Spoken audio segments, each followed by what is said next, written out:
Hello dear students. तो आज हम लोग जो पढ़ेंगे वो है हमारा बहुपद का या फिर कह सकते हैं कि पॉलिनोमियल का लेक्चर नंबर 2। ठीक है। तो पिछली क्लास में हमने देखा था कि ग्राफिकल जो अगर कोई दिया हुआ किसी भी पॉलिनोमियल का बहुपद का अगर कोई ग्राफ दिया है तो हमने कैसे उसके शून्यंक निकाले थे कि इस ग्राफ पे कितने शून्यंक हो सकते हैं, या फिर कोई बहुपद दिया हुआ है, कोई समीकरण दिया हुआ है बहुपद का। ठीक है, उससे हमने कैसे पता किया था कि हमारे जो है कितने शून्यंक हो सकते हैं। ठीक है। तो अब हम एक्सरसाइज 2.1 जो है अपनी स्टार्ट करते हैं। ठीक है, जिसमें पहले क्वेश्चन फर्स्ट क्वेश्चन आपका है। इसमें आपका क्या है कि कोई फंक्शन है y is equal to p x. ठीक है, ये हमको दिया हुआ है। ठीक है, बहुपद जो है वो x के रिस्पेक्ट में। ठीक है, हमको बताना है कि जो है इसके कितने शून्यंक होंगे, मतलब कि वो पॉलिनोमियल का ग्राफ जितनी बार एक्स पे कट करेगा उतने ही उसके क्या होंगे, शून्यंक होंगे। तो अगर हम पहले वाले की बात करते हैं तो पहला वाला एक्स पे कहीं कट कर रहा है, नहीं कट कर रहा, वो कहाँ पे कट कर रहा है, बाई पे कट कर रहा है। इसका मतलब यहाँ पे कितने शून्यंक हैं, आपके जीरो शून्यंक है फर्स्ट वाले में। सेकेंड वाले की अगर हम बात करते हैं तो सेकेंड वाले में आप देख सकते हैं कि एक्स पे एक जगह पे यहाँ पे कट कर रहा है, मतलब यहाँ पे इसमें एक शून्यंक है।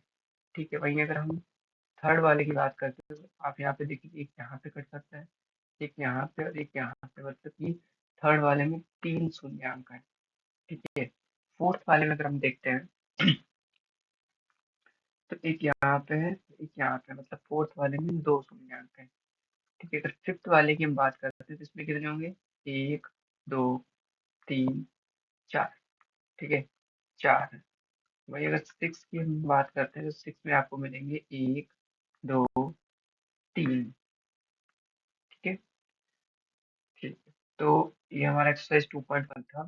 ठीक है, अब हम इसके आगे का देखते हैं। तो आगे हमें, अब हमको क्या है, इनके शून्यंक निकालने हैं। ठीक है, हमको ये बहुपद दिया है, इसका शून्यंक निकालना है। तो ये हमको चार तरह की ये क्वेश्चंस आपको देखने को मिल सकते हैं। ठीक है, उनमें से पहला टाइप है वो मैं इधर देख रहा हूँ A X square plus B X plus C बराबर जीरो, इस तरह से हो सकता है। दूसरे में क्या हो सकता है, आपका ए एक्स स्क्वायर माइनस का बी एक्स प्लस का सी इक्वल टू जीरो हो सकता है। ठीक है, तीसरा जो टाइप हो सकता है वो क्या हो सकता है कि ए एक्स स्क्वायर हो प्लस का बी एक्स हो और माइनस का सी इक्वल टू जीरो हो। ठीक है, चौथा टाइप क्या हो सकता है, यहाँ पे लिखा हो ए एक्स स्क्वायर माइनस का बी एक्स हो और माइनस का सी इक्वल टू जीरो। ठीक है, तो ये चार तरह के जो है बहुपद हमको देखने को मिल सकते हैं। ठीक है, तो चलिए हम पहले ये वाला बहुपद है इसके शून्यंक निकालने की कोशिश करते हैं। ठीक है, तो इसका शून्यंक पर हम निकालते हैं।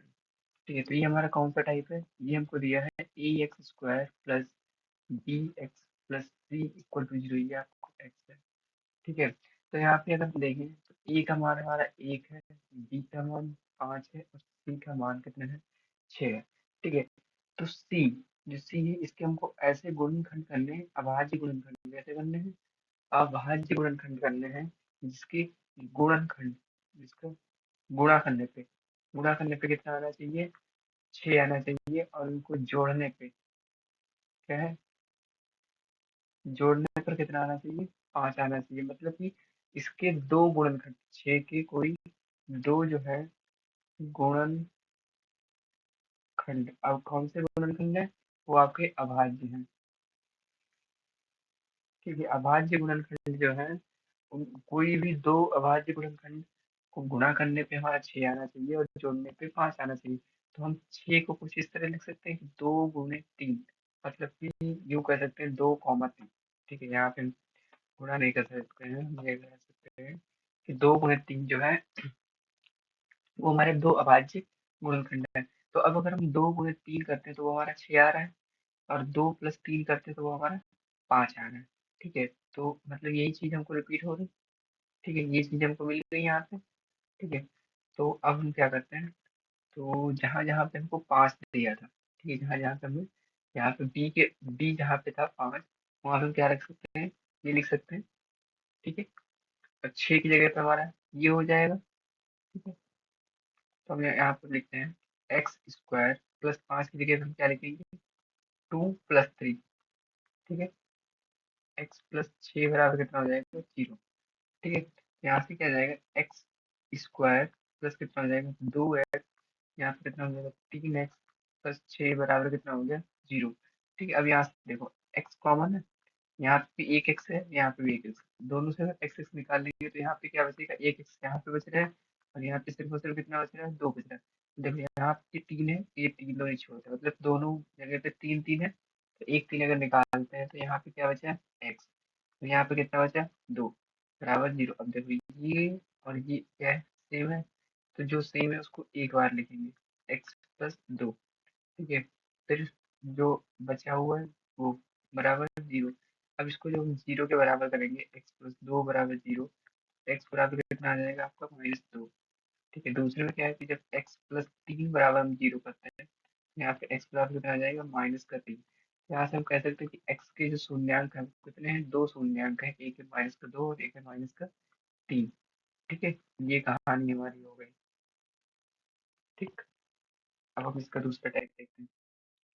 अब जैसे कि ये है, ये टाइप कौन सा है हमारा, इसमें है ए एक्स स्क्वायर प्लस का बी एक्स है और माइनस का सी बराबर 0 है, ये वाला टाइप है। ठीक है, अब इसमें देखो सी कितना है, तो सबसे आसान तरीका अगर आपको गुणनखंड ना मिले, समझ में ना आए किसी का गुणनखंड हमारे, तो हम ऐसे कर सकते हैं। ठीक है, 2 6 आ जाएगा, 2 3 आ जाएगा, 3 1 आ जाएगा। अब देखो हमको कुछ ऐसे करना है कि उनका जोड़ने पे इतना आना चाहिए x। ठीक है, तो यहाँ पे देखो 2 दूनी 4 और यहाँ पे 3, तो एक 4 और 3 है। ठीक है, और 4 में से अगर 3 को घटाते हैं तो हमारे पास क्या बचेगा, एक बचेगा, तो हम यहाँ पे b की जगह पे क्या लिख सकते हैं, 4 - 3। ठीक है, तो एक्स स्क्वायर प्लस यहाँ पे कितना हो जाएगा 4 - 3। ठीक है x, और यहाँ पे -12। ठीक है, अब देखो अगर मैं आपसे कहूँ, देखो हमने 12 के गुणनखंड किए हैं। ठीक है, एक है 4 और एक है -3। ठीक है, ये हमने लिया। अब देखो अगर हम इनको जोड़ते हैं, ठीक है, क्या करते हैं, जोड़ते हैं 4 - 3, जोड़ने पे कितना आ रहा है एक, वही अगर हम इसको गुणा करते हैं 4 × -3, तो कितना आ जाएगा -12, और यही हमको चाहिए यहाँ पे -12। ठीक है, तो ये हमारा था रफ वाला काम जो हमने आपको यहाँ पे बताया। तो अब यहाँ पे देखते हैं, इसको क्या लिख सकते हैं, स्क्वायर प्लस 4x माइनस का 3x - 12। अब देखो यहाँ और यहाँ पे क्या कॉमन है, x, तो यहाँ से हमने निकाला x, तो यहाँ पे क्या बचा x+4। ठीक है, अब यहाँ पे हम अगर -3 निकालते हैं, -3, तो यहाँ पे कितना बचा x, तो यहाँ पे माइनस है तो यहाँ पे क्या आ जाएगा प्लस। अब देखो जो माइनस का मल्टीप्लाई हम इस प्लस में करेंगे तो यहाँ पे माइनस आ जाएगा, तो यहाँ पे क्या हो जाएगा माइनस, फिर हो जाएगा 4। अब देखो ये दोनों सेम होगा। ठीक है, तो ये हो जाएगा x+4। ठीक है, और यहाँ पे कितना हो जाएगा x - 3 बराबर कितना आ रहा है तुम्हारा, तुम्हारा कितना आ रहा है 0। आपका क्या आ गया 0। तो यहाँ पे x+4 बराबर एक बार 0 करेंगे तो यहाँ पे x बराबर कितना आ जाएगा -4, और एक बार x - 3 बराबर जब हम 0 करेंगे तो यहाँ पे कितना आ जाएगा x बराबर 3। ठीक है, तो अब यहाँ पे देखो, यहाँ पे हमारा कितना आ गया, x के जो शून्यांक है वो कितने आ जाएंगे, 3, -4। ठीक है, क्या आ गया 3, -4। ठीक है, अब हम अगला टाइप देखते हैं। अगला टाइप देखो क्या है, इसमें प्लस और माइनस है, सेम यही टाइप है जो हमने पीछे वाला टाइप देखा था, सेम वही टाइप है। ठीक है, तो इसमें हमको देखो क्या करना है, कि यहाँ पे हमको पिछले वाले में हमने देखा था x² प्लस x - 12 था, लेकिन यहाँ पे ये 2 आ गया है। तो इस केस में हम क्या करते हैं कि इस 2 का इस 4 से मल्टीप्लाई करा देंगे। ठीक है, 2 × 4 कितना हो जाएगा 8। अब जो फैक्टर करेंगे, जो हम अभाज्य संख्या निकालेंगे वो हम 8 से निकालेंगे। ठीक है, तो वैसे तो हम इसमें सिंपली देख सकते हैं, हमको डायरेक्टली दिख रहा है कि हम क्या कर सकते हैं, यहाँ पे 7 लिखना है। 8 - 1 कितना होता है 7, 8 एकम 8 कितना होता है 8 होता है, तो हम ये लिख सकते हैं। ठीक है, तो ये हमारा पिछला वाला क्वेश्चन था। ठीक है, इसको इधर कर देना यहाँ पे। ठीक है, तो अब ये देखो यहाँ पे 2x² प्लस, अब 7 की जगह पे हम क्या लिख सकते हैं 8 - 1। ठीक है, x और माइनस का 4 बराबर कितना हो जाएगा 0। ठीक है, तो यहाँ पे कितना हो जाएगा 2x², यहाँ पे प्लस का कितना हो जाएगा 8x, यहाँ पे माइनस का x और माइनस का 4 बराबर कितना हो जाएगा 0। ठीक है, अब यहाँ से हम क्या करेंगे, 2x को अगर बाहर निकालते हैं तो यहाँ पे कितना बचेगा आपका x, प्लस का कितना बचेगा 4। तो यहाँ से जब -1 कॉमन लेंगे, मतलब कुछ भी यहाँ पे कॉमन नहीं, तो हम क्या -1 कॉमन ले सकते हैं। यहाँ पे कितना बचेगा x+4 बराबर 0। ठीक है, तो यहाँ पे क्या आ जाएगा x+4, एक डब्बा हमारा ये मिल गया, दूसरा मिठाई का डब्बा हमें ये मिल गया। ठीक है, तो अब हम इसको जो है 0 के बराबर करेंगे, तो x बराबर कितना आ जाएगा, एक आ जाएगा -4, और एक 2x-1 बराबर जब 0 करेंगे तो 2x बराबर 1, मतलब कि x बराबर कितना आ जाएगा 1/2। यहाँ से हम देख सकते हैं कि x के जो शून्यांक आए वो कितना आ जाएगा 1/2 और -4। ये जो है दो शून्यांक हमको यहाँ पे मिले हैं। ठीक है, अब हम आगे का क्वेश्चन देखते हैं। ठीक, अब इसमें देखो, अब ये जो है, ये हमारा वो वाला कॉन्सेप्ट है कि ax² माइनस का bx और प्लस का c इक्वल टू 0 है। अब यहाँ पे 8 के हमको फैक्टर करने हैं, क्योंकि इतना आना चाहिए।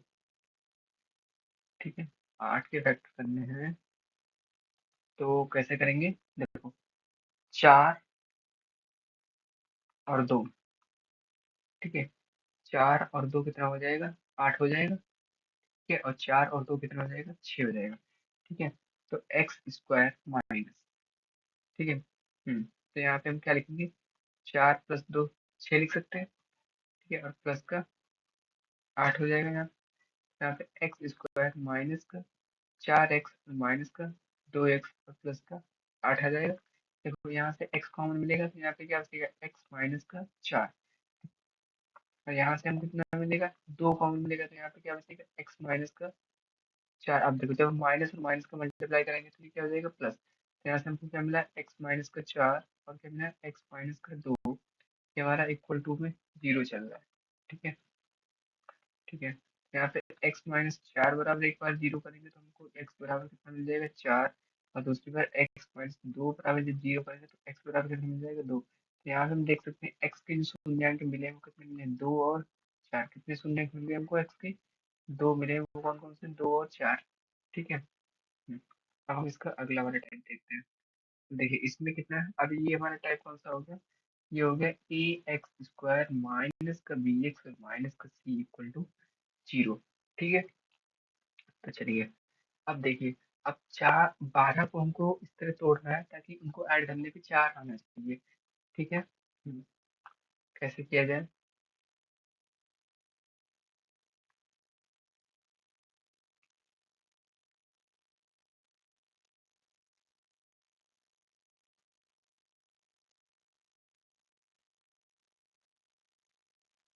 ठीक है, अब देखो 12 को हम इस तरह से लिख सकते हैं कुछ, 6 दूनी 12 लिख सकते हैं, 6 दूनी 12। तो यहाँ पे देखो x² माइनस का कितना हो जाएगा, हम इसको लिख सकते हैं 6 - 2 x माइनस का 12 इक्वल टू 0। ठीक है, तो यहाँ पे कितना हो जाएगा x² माइनस कितना हो जाएगा 6x हो जाएगा, और माइनस का, और देखो माइनस माइनस क्या हो जाएगा प्लस का 2x हो जाएगा, और माइनस का 12 बराबर कितना हो जाएगा 0। ठीक है, यहाँ पे x कॉमन है, तो यहाँ पे कितना हो जाएगा x माइनस का 6 बचेगा। ठीक है, अब यहाँ पे क्या कॉमन है आपको 2। ठीक है, 2 - 6 बराबर कितना आ जाएगा 0। ठीक है, तो यहाँ से हमको क्या मिला x-6, एक डब्बा मिला मिठाई का, दूसरा मिठाई का डब्बा कितना है x+2 बराबर 0। ठीक है, तो एक बार x-6 बराबर 0 करेंगे तो x बराबर कितना आ जाएगा 6। ठीक है, उसी तरह अगर हम एक बार x+2 को 0 करेंगे तो यहाँ पे x बराबर कितना आ जाएगा -2। तो यहाँ पे x के शून्यांक जो हमको मिले हैं वो कितने मिले हैं 6 और -2। ठीक है, ये हमको x के शून्यांक यहाँ पे देखने को मिले हैं। ठीक है, ओके, तो अब हमारी जो है प्रश्नावली 2.2 है, तो ये हम अगले वाले लेक्चर में देखेंगे। यहीं तक हमारे सकते हैं। Okay, thank you, bye bye, see you in the next class.